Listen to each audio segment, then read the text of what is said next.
diving. Hope comes and stops us in our tracks. Bravely we prove in our striving, trudging together each day. Where there's a will, there's a way.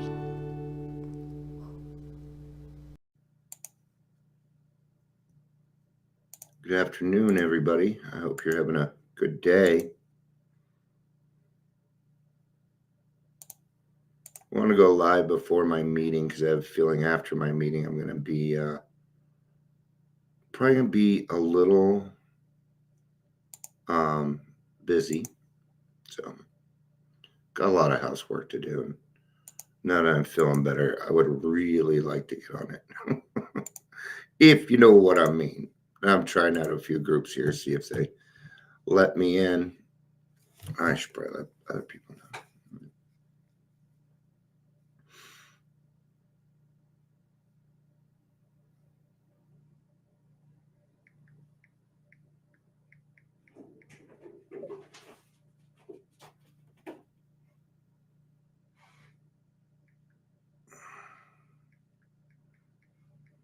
Okay.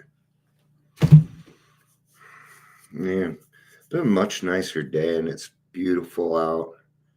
You know, when you've been feeling sick for a week, you know how it is. You start feeling better, everything's just kind of feels even more better. Does that make sense? That's the way it feels for me, anyway. I didn't realize that it was 2:35. I usually don't go on a half hour before my 3:00 meeting, but it happened. Welcome to Daily Trudge. My name is Dion, and I'm going to be your host. If you're here, please say hello, just like Michelle. Hi, Michelle. Hi, Ingrid. Whether you're watching the live or the rewatch, we're going to get straight to Tradition 8. Tradition 8 is one of my favorite traditions. I know. Because it is about creating service work, not just service work in and of itself, but understanding that there's even more needs and that we have a lot of people that fit these needs. And, you know, as we grow as a society and we learn new things, then we need to make them available. When there's different types of service work, then you can get different types of things, okay? Because you have different types of people. So that's why. That's why it's always good to rotate. Yeah, Amber made it. It's a Christmas miracle. We've been missing each other all week. So I'm not going to make this too long because I didn't realize how close it was to 3. So I really feel like the 3:00 has gotten their shit back on track. So I'm happy. We're doing better. We had a couple more things we need to work on, but that's okay. I mean, considering how far we've come with it, I think we've done a good job. Alcoholics Anonymous should remain forever non-professional, but our service centers may employ special workers. Alcoholics Anonymous will never have a professional class.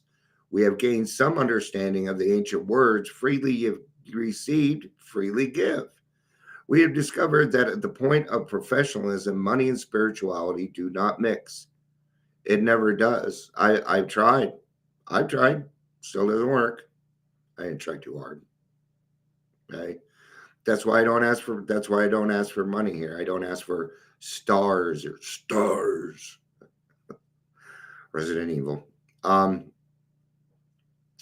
that doesn't mean that there aren't some of us that get into the field itself. Okay. But that requires more than experience. It requires education. I think you should be able to get paid for that. Okay. All things in balance, friends. Okay. Here's just a quick example. At some point, I'm going to be dealing with bringing on recovery coaches.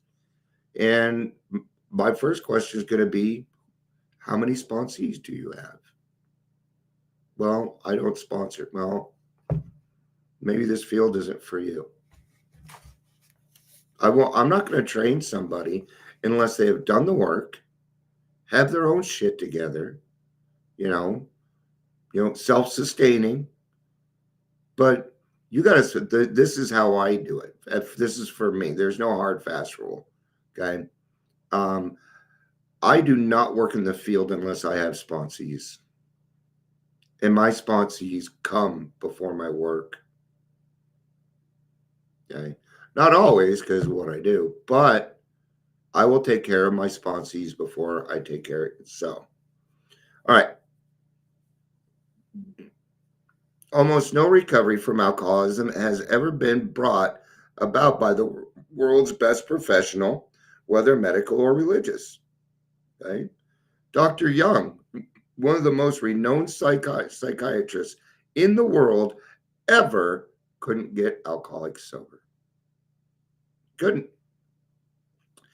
We do not decree professionalism in other fields, but we accept the sober fact that it does not work for us. Every time we tried to professionalize our 12th step, the result has been exactly the same. Our single purpose has been defeated. And the single purpose is to help other alcoholics. And when that becomes defeated, it's all over with. Okay, that is what I would call a group relapse. Never seen it happen, but that's what I would call it. Alcoholics simply will not listen to a paid 12-stepper. Did you know that there's some out there? Did you know that there's people out there that will charge you to do your 5th step with them? How fucking gross is that? Right? It's because they have them hooked on their hook. Somebody that works with us here, they've worked here with us for a while, had reached out a few days ago and said, "Hey, Dion, I've got an employee and her son's having a hard time." And I've been talking, we haven't really talked yet, but she moved out here to be closer to her family, and she doesn't have anybody in Colorado, right? And she's out here trying to help her son.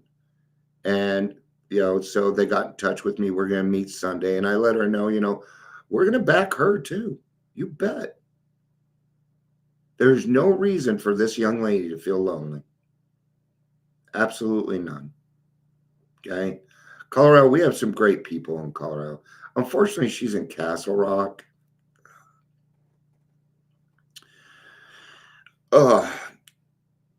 We have been positive, almost from the beginning, we have been positive that face-to-face work with the alcoholic who suffers could be based only on the desire to help and be helped. When AA talks for money, whether at a meeting or to a single newcomer, it can have a very bad effect on him too. Oh, that was my point in telling that story. Is I told her, I'm not going to charge you anything. We don't work that way here. Now, notice I said I don't charge anything. Okay, but what if we meet this kid? What if I talk to this or talk to the mom? Okay, because my first question, we all know what the first question is going to be. Does he want to quit drinking? That's a very, very big question, and we need to know it. If they are not willing to quit drinking, I highly recommend you get a preventionist. Okay? Or I have an example for that. Amber and I went out and we did a 12-step call, and this person needed a preventionist. That's really what they needed, because she was not listening to us. She said, thanks for the information. They were kind. They paid, blah, blah, who cares? But, I know I felt I did the best that I could, but that it just wasn't enough, that there should have been more there. So God bless them. God bless them. Never heard back. So the money motive compromises him in everything he says and does for his prospect. This has always been so obvious that only a very few AAs have ever worked a 12-step for a fee. Despite this certainty, it is nevertheless true that few subjects have been the cause of more contention with our fellowship than professionals. Caretakers who swept floors, cooks who fried hamburgers, secretaries in office, authors writing books. All these things have seen hotly assailed because they were, as the critics angrily remarked, making money out of AA. Okay. So, you know what they did? They are normies. By contention, these people aren't in AA. They can't be making money out of AA. They're not in AA. It won't work, right? Now, come on. We have a World Service office, okay? And at one point, there were two people in there, Bill and his secretary, and they got 200 letters, and they answered them all, okay? So,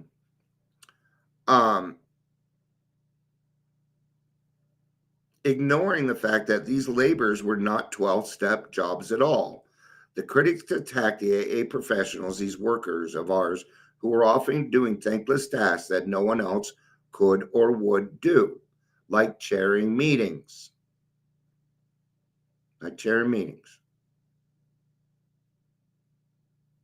Even great fervors were provoked when AA members began to run rest homes and farms for alcoholics. When some hired out to corporations of personal men in charge of the alcoholic problem in industry, when some became nurses out on alcoholic wards, when others entered the field of alcohol education. In all these instances and more, it was claimed that AA knowledge and experience were being sold for money. Hence, these people too were professionals. Now, I worked at Detox. What am I going to use? My experience, strength, and hope. But see, I got me educated. I got me educated. I went out and got the right stuff.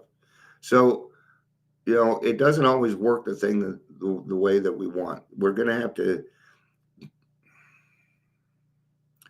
Working in a detox is a different beast. Until you work there, it's hard to understand. There is a lot of acceptance in detox, a lot of acceptance. Okay? And it can be hard because there's some people they go out one more time and you are never going to fucking see them again. I see it happen all the time. Why do we need to run around and blame? Oh no, that person's making money off it. I hear this about once a year. You're blowing the tradition. No, I'm not. I ain't asking for a dime. How am I blowing tradition here? Oh, you're talking about AA with your full name. So I'm not on press, radio, or film. This is my private place. Right? That'd be like saying Zoom is breaking traditions, and it's not. At last, however, a plain line of cleavage could be seen between professional and non-professionalism. When we agreed that the 12-step work couldn't be sold for money, we had to be wise. But when we declared that our fellowship couldn't hire service workers, nor could any AA member carry our knowledge into other fields, we were taking the counsel of fear which today has been largely dispelled in the light of experience. Take the club janitor and the cook. They had cooks at their clubs? Oh man, I'm going to get a cook for our club. If the club is going to function, it has to be habitable and hospitable. We tried volunteers who were quickly disenchanted with sweeping floors and brewing coffee 7 days a week. They just didn't show up. You know what I'm going to do? I am going to have people that need to do their customer, when you get in trouble and you have to go do whatever you call it, right? Have them come do it. You want to know why? Most of the time they're alcoholic or addict, and you might be able to get them. Community service. That's what I was looking for, community service. Yeah, call community service office. Have them send people over so they can do service work. And then guess what you get to do? Then you get to 12th step. Right? Just another way that we worked it to help out the community. Okay. They just didn't show up. Not always. Even more important, an empty club couldn't answer its telephone. But it was an open invitation to a drunk on a bench who possessed a spare key. So somebody had to look after the place full time. If we hired an alcoholic, he'd receive only what we'd have to pay a non alcoholic for the same job. The job was not to do 12-step work, it was to make 12-step work possible. It was the service proposition, pure and simple. All right. Have a great day. Happy Friday. Love you. I'm wrapping it up right here. So because we got to it, that it was to make 12-step work possible. Isn't that neat? So we create 12-step work. Zoom created a lot more service work, didn't it? And by the way, 12-step work and service work are different, but just real quick, 12-step work requires a human being. Service work means cleaning the floor.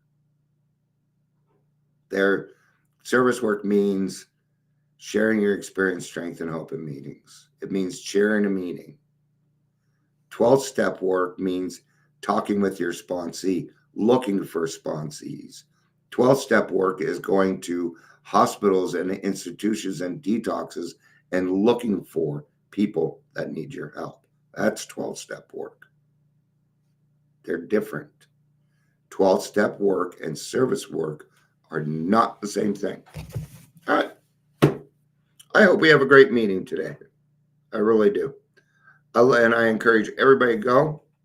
I love you all. I'll see you some of it at the 3 p.m.